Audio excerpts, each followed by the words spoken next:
अस्सलाम वालेकुम। जो इंसान पैदा हुआ है वो मौत से ज़रूर डरता है, उसे मौत का खौफ ज़रूर होता है, क्योंकि हम इंसानों के नेचर हैं।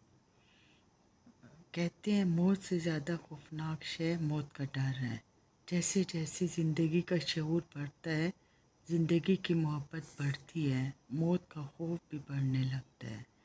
जिसको ज़िंदगी से मोहब्बत ना हो उसे मौत का खौफ क्या हो सकता है। फिर आपको पता है मुझे वासिफ़ अली वासिफ़ साहब बहुत पसंद हैं। अब तो खैर इस दुनिया से जा चुके हैं, लेकिन आज भी उनकी बातें उनकी बुक्स में पढ़ती हूँ। वो कहते हैं कि जब इंसान के दिल में मौत का खौफ पैदा हो जाए तो उसकी हालत अजीब होती है, ऐसे जैसे कोई इंसान रात को अंधेरे से भाग जाना चाहे या दिन को सूरज से भाग जाना चाहे, भाग नहीं सकता। मौत के खौफ का क्या इलाज? लाइलाज का भी कोई इलाज है? लाइलाज मर्ज मोहलिक मर्ज सिर्फ ज़िंदगी का अरसा है जिसका अंजाम सिर्फ मौत है। ज़िंदगी एक तवील मर्ज है जिसका ख़ात्मा मौत कहलाता है। सारी बातें हकीकत है, जो है तो बड़ी सख्त लेकिन है। रोज़े अव्वल से ज़िंदगी का यही सिलसिला चला आ रहा है कि ज़िंदगी का आखिरी मरला मौत है। इससे डरने की ज़रूरत नहीं, ये ज़िंदगी का आखिरी हिस्सा है। हम कशां कशां इसकी तरफ सफ़र करते रहते हैं। मौत न हो तो शायद ज़िंदगी एक तवील अलमिया बन जाए, एक तवील दौरानिए का बेरब ड्रामा कि टीवी चलता रहे और लोग बोर होकर सो जाना पसंद करें। देखिए, आप लोगों को एक छोटी सी मिसाल देती हूँ। मैंने किसी बुक में पढ़ा है, कहते हैं कि एक लाफानी देवी को एक जवान और ख़ूबसूरत लेकिन फ़ानी इंसान से मोहब्बत हो गई। उसने गलती को महसूस किया कि ये तो फ़ानी इंसान है, मर जाएगा। वो देवताओं के अजीम सरदार के पास गई कि ए अजीम देवता, मेरे महबूब को लाफानी बना दो। देवता ने कहा ये नहीं हो सकता, इंसान को मौत का हकदार बनाया जा चुका है। देवी ने इसरार किया, फैसला हो गया कि उसे मौत नहीं आएगी। देवी खुश हो गई। वक्त गुजरता गया, बुढ़ापा आया, खूबसूरत चेहरे पर झुर्रियाँ नज़र आने लगी, तवानाई कमज़ोरी के जर्द में आ गई।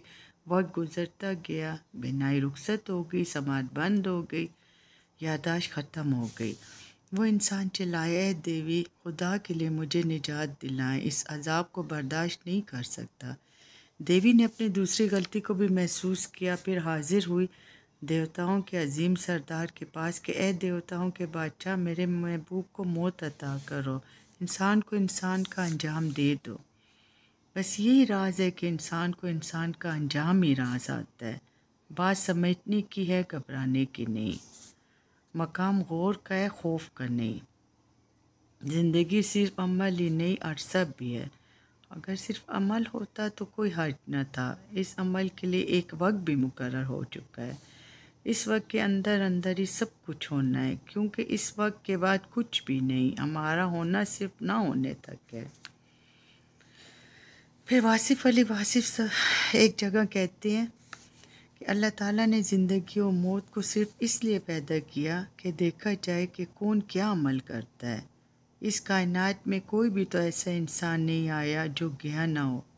कोई पैदाइश मौत से बच नहीं सकती। जो कुछ भी है ना होगा, हर शय लाशय हो जाएगी, मगर उसकी अपनी ज़ात जो हमेशा हमेशा रहेगी। बेमसरफ ज़िंदगी की सज़ा मौत का खौफ है। बामकसद हयात मौत से बेनियाज, मौत के खौफ से आज़ाद, अपने मकसद के असूल में मसरूफ़ रहती है। अजीम इंसान भी मरते हैं, लेकिन उनकी मौत उनकी अज़मत में इजाफ़ा भी करती है। क्या खूब वासिफ़ अली वासिफ़ ने कहा है। बातें तो सख्त हैं लेकिन हक हैं, सच हैं। वो कहती हैं, फ़ना से बका का सफ़र मौत के घोड़े की पुष्ट पर होता है। मौत के लिए तैयार रहो, मौत का खौफ ना करो। देखो, मौत का खौफ इसलिए होता है कि हम समझते हम अपने अजीज़ों से जुदा हो जाएंगे।